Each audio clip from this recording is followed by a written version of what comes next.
Hi friends, మనము చిన్న చిన్న స్పూన్స్ ఉంటాయి మన ఇంట్లో వేరే వేరే సైజెస్లో. అవి అన్నీ కలిపేసి పెడితే తీసి వాడుకోవడానికి మనకి కొంచెం ఇబ్బందిగానే ఉంటుంది. అందులోంచి మనకి ఏది కావాలి అనేది సెలెక్ట్ చేసుకోవడం. సో నేను ఆ స్పూన్స్ అన్నీ ఎలా కేటగరైజ్ చేసుకొని ఎలా సెట్ చేసుకున్నానో చూపిస్తాను. ఇది మామూలుగా ఇది కబోర్డ్లో ఇట్లాంటి షీట్స్ మనకి ఆన్లైన్లో ఆఫ్లైన్లోనూ దొరుకుతాయి, రోల్స్ దొరుకుతాయి. నేను అవి తీసుకొచ్చి నా షెల్ఫ్లో ఈ పార్టీషన్స్కి కావాల్సిన సైజులో కట్ చేశాను అనమాట. సో ఇవి ఇలా పెట్టేసుకుంటే మనం ఇదివరకు న్యూస్ పేపర్స్ యూజ్ చేసేవాళ్ళం. న్యూస్ పేపర్స్ కంటే ఇవి బెటర్ కదా. ఇవైతే మళ్ళీ వాష్ చేసి మళ్ళీ మనం రీయూజ్ చేసుకోవచ్చు. డస్ట్ పడిందనుకోండి తీసుకొని వాష్ చేసుకొని మళ్ళీ డ్రై చేసుకున్న తర్వాత వేసేసుకోవచ్చు. సో ఇలాగా ఇప్పుడు మాకు ఇంత పెద్ద సైజులో ఇచ్చారండి. మామూలుగా ఎక్కువ స్పూన్స్ పెట్టుకోవాలంటే మనము ఇంత పెద్ద సైజులో పెట్టుకోవాలి అంటే అన్నీ ఒకే దాంట్లోకి వచ్చేస్తాయి. సో అలా కాకుండా నేను చిన్న చిన్న పార్టీషన్స్గా చేసుకుంటున్నాను అనమాట. మనకి ఇలాంటివి ఆన్లైన్లో దొరుకుతాయి. నేనైతే ఆఫ్లైన్లో కూడా ఉంటాయేమో అండి. నేనైతే ఆన్లైన్లో తెచ్చుకున్నాను. మనకి మల్టిపుల్ కలర్స్ దొరుకుతాయి కావాల్సింది. ఇది మనకు కావాల్సినట్టు పార్టీషన్స్ చేసుకోవచ్చు. ఇలాగ ఒక దాంట్లో ఒకటి పెట్టేసాం అనుకోండి, ఇలా పార్టీషన్ అయిపోతుంది. ఇంకా మనకి ఎక్కువ పార్టీషన్స్ కావాలి అని అనుకున్నాం అనుకోండి, ఇంకా ఇలాగా ఇట్లా మనకు కావాల్సిన సైజులో అట్లా పార్టీషన్ చేసుకోవచ్చు అనమాట. నేను ఇలానే నా షెల్ఫ్ సైజెస్కి సరిపోయేటట్టు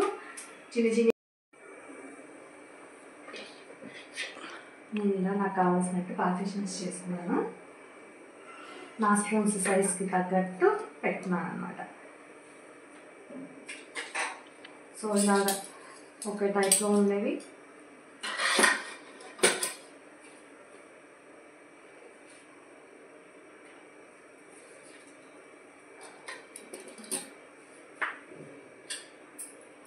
ఫోక్స్,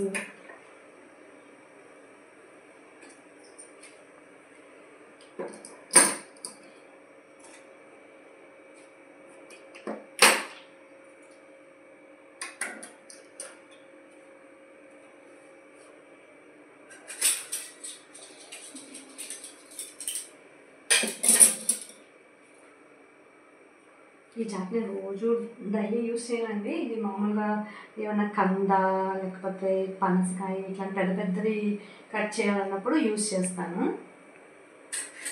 సో ఇది ఇక్కడ పెట్టేస్తాను.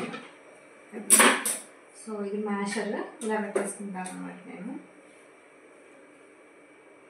ఏదైనా ప్లాస్టిక్ స్పూన్స్ అవి ఉన్నాయి ఇక్కడ పెట్టేసుకుంటాను. మనకి గుడ్డ కలిసి ఉంటాయి కదా, డిఫరెంట్ సైజెస్ ఒక దాంట్లో ఒకటి పెట్టేసుకుని ఇలా పెట్టేసుకుంటాను.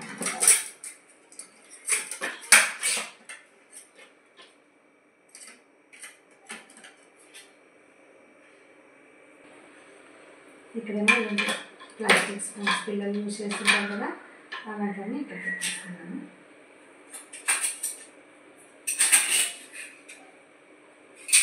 ఇంకా ఇలాగా పెద్దవి ఉంటాయి కదా, పెద్ద గరిటెలు ఇట్లా అట్లా కాడలు ఇలాంటివి ఉంటాయి కదా, ఇవన్నీ లాస్ట్లో ఇలా పెట్టేసుకుంటున్నాను.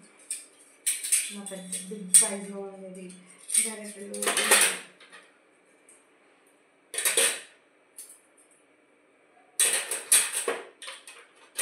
ఇవన్నీ పెట్టేస్తాను అన్నమాట.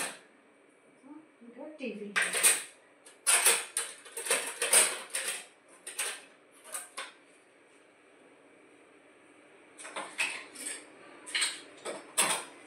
మన దగ్గర జ్యూస్ తీసుకుంటాం. మన దగ్గర వుడెన్ స్పూన్స్ ఉంటాయి కదా, వుడెన్ స్పూన్స్ మజ్జిగ కవం ఇలాంటివన్నీ ఏమో ఇక్కడ పెట్టేసుకుంటాం. మనకి తీసుకోవడానికి వాడుకోవడానికి చాలా ఈజీగా ఉంటుంది ఇలా పెట్టుకోవడం వల్ల. ఇది ఒకటి ఉందండి, ఇలా పెట్టేస్తాను నేను. చూసారా, ఇలా సపరేట్గా పెట్టుకోవడం వల్ల మనకి యూజ్ చేసుకోవాలన్నప్పుడు ఇప్పుడు ఏ సైజ్ స్పూన్ కావాలి మనకి యూజ్ చేసుకోవడం కంటే ఆ సైజ్ స్పూన్ ఈజీగా తీసుకోవచ్చు. ఇట్లా అన్నీ మిక్స్ అయిపోతేనేమో మనకి తీసుకోవడానికి ఈజీగా ఉండదు. ఒకేలాంటి స్పూన్స్ కావాలి అన్నప్పుడు బాగా అవన్నీ వెతుక్కోవాల్సి ఉంటుంది. ఇలా ఉండడం వల్ల మనకి ఈజీగా తీసేసుకోవచ్చు. ఏ గరిటె కావాలంటే అది.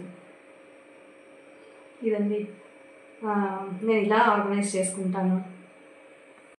యూస్ చేసేవి నేను స్టవ్ పక్కన ఎలా పెట్టుకున్నానో చూపిస్తాను మీకు.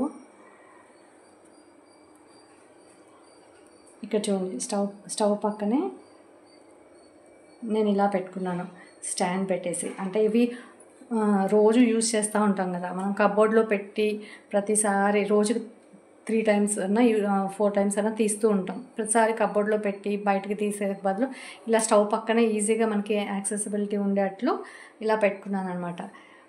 పోపుల డబ్బా, ఇది ఆయిల్. మామూలుగా ఆయిల్ డిస్పెన్సర్ యూజ్ చేయొచ్చు, కానీ నేను ఇలాగా ఆయిల్ కింద ప్లేట్ పెట్టుకున్నాను, ఏమైనా పక్క నుంచి పడేట్టు.